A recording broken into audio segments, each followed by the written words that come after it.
Hey everybody, how are you guys doing? So I wanted to make a video to discuss with you, for those of you who are looking to be content creators yourself. What is it like to write all these books like I've done and work on all these projects to grow your own brand? What is it like to do all of those things? There's a lot of different types of topics that I could do, and that I would like to, if those of you are interested.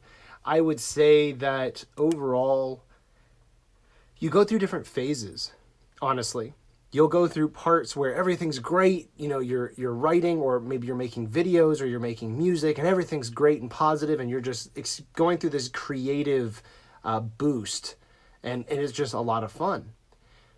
And then you'll start trying to share the content, and then you'll go through phases of people are loving it, or people are not loving it, or all these different things. But one thing that people do not talk a lot about, because I've watched a lot of entrepreneur things, a lot of motivational things, a lot of just encouraging content on YouTube. You got people like Gary Vee, Dan Locke. I mean, the list could go on forever, especially depending on where you fall with some of these gurus and stuff. And one thing that I don't really hear a lot of people talk about is the dry place, is the desert, is what I call it. The desert is, in my mind, the place where all entrepreneurs start. Some of us get through faster. Some of us take longer.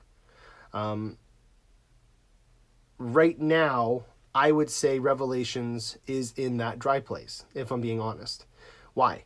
Well, I've been, publishing books for a little over a year. There's not really like this tremendously huge fan base, although it is growing. And I'm starting to see more people participating in when I make posts, or when I make videos, or when I publish a new book. For example, I know that there's a couple people that are following the series because I will immediately, like same day that I publish, will start having some reads in my Kindle Select. And so that means to me that there are some people that are fans. And when you're already, like I published recently book 3, and when the day of that I post book 3, I have somebody, because you can tell roughly by how many pages that they're reading in the Kindle Select side, which is basically the subscription with Amazon. Not for Prime, it's where you can read any book that's Kindle Select, like for free. You're paying the subscription, and you can just read as many books as you want. So the same day that I post that book and I see somebody read through the whole thing, means that I have, raving fans out there that are just gobbling up the content as soon as I release it. And that's what you want. You want to be able to release new products and there to be fans waiting and excited for when that next release is. And, I wish I could write a book every week and just have a new book constantly, because to be able to feed those types of people would be helpful, because, those are people that are hungry for the type of work that you do. They're really excited about the universe. However, you will find that a lot of people, even if they do support you, even if they're purchasing or reading your content, if you're an author, a lot of the times you won't get reviews. You won't get comments back from people. You will get some, but you won't get a lot. And it's like a percentage game. I can't tell you exactly what the percent should probably be, because it's going to be different depending on the genre, the intensity of your writing, the quality of your writing. There's a lot of things that play into that. I'm somebody who, a bit of transparency, I'm somebody who sometimes deals with self-confidence a little bit. I know sometimes I can come across, like if you knew me in person, I can come across as being very confident, but it kind of depends on the topic. If it's a topic that I feel very well read in, or I have a lot of experience, yeah, I can share my views and I can be very bold. But if it's something that I feel that I haven't yet achieved any sort of success, or not success in my mind, then I'm sometimes a little bit more hesitant and I hold back more than maybe I should, because I've obviously proved to myself that I'm not an idiot completely, because I've done things through my life. I'm only 30, but I've still accomplished several big accomplishments, right? So everybody has different levels and different things that they consider to be major accomplishments.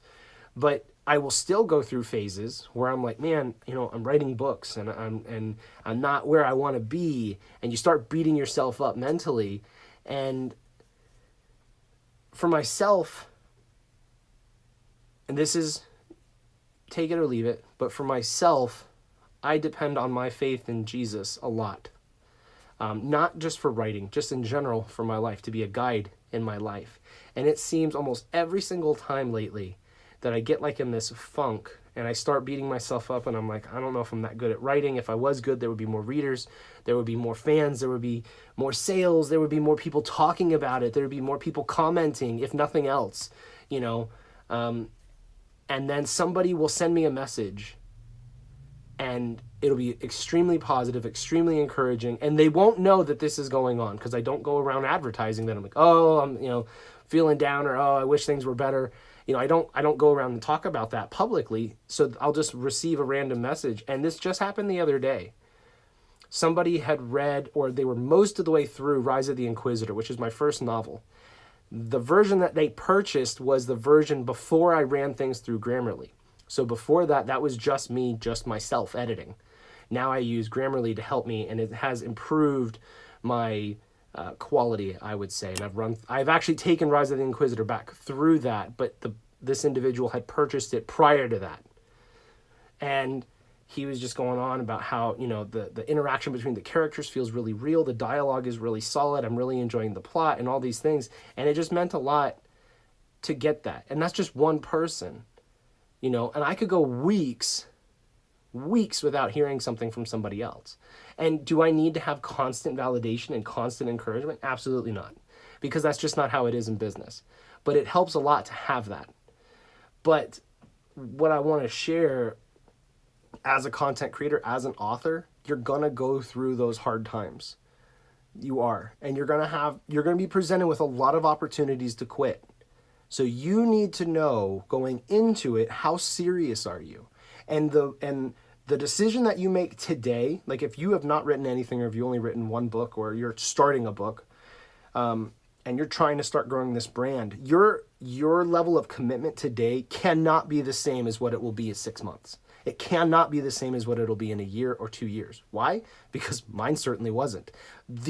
I had no idea how much work and effort it takes to write one book, let alone a series. I had no idea what it was like to grow a brand. I had no idea how difficult it is to juggle an email list and Facebook posts and YouTube videos while creating content, while working full-time, while having a family, while trying to have a social life to some extent. And you're trying to balance all of these things. I had no idea. There was no way for me to know until I had the experience. That doesn't mean don't make commitments. Just understand that what you decide today is a big deal.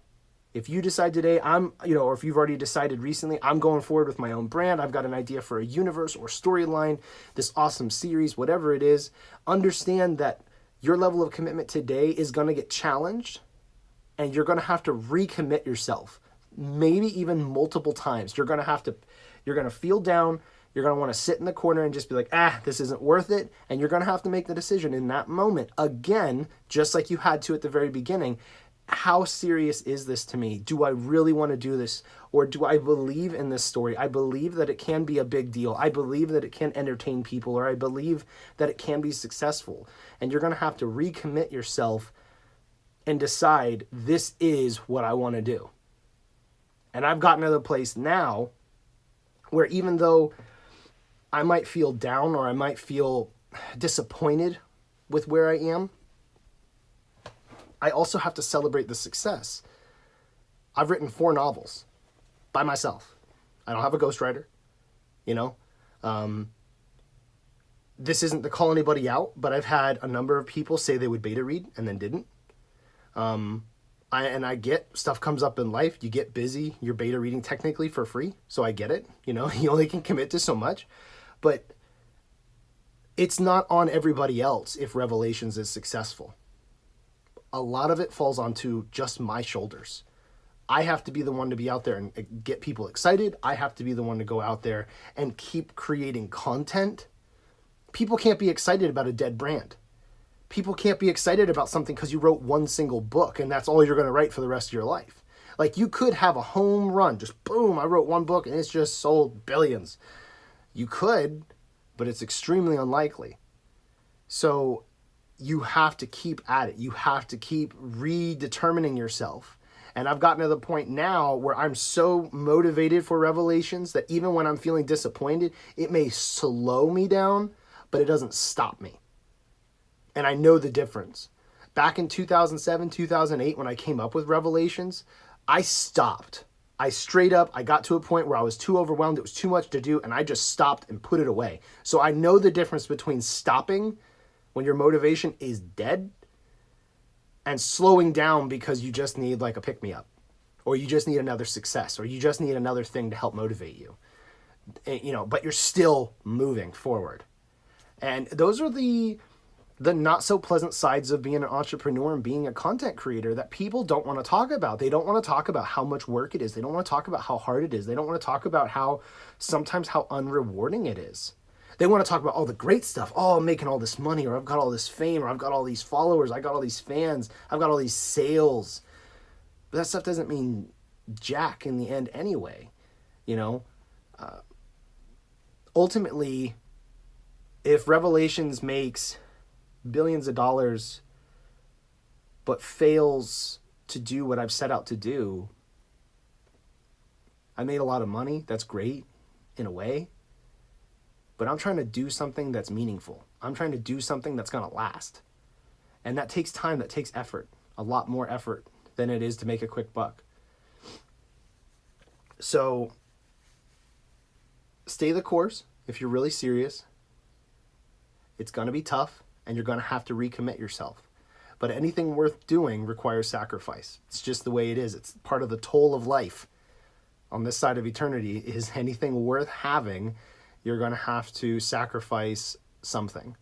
Sometimes many somethings. But that's just how it is. And we can either choose to accept it, look it right in the eye and say, I'm coming for you. This is what I'm going to do. I'm going to do what I need to do, no matter how long it takes. Or we can be like, I'll just go play video games.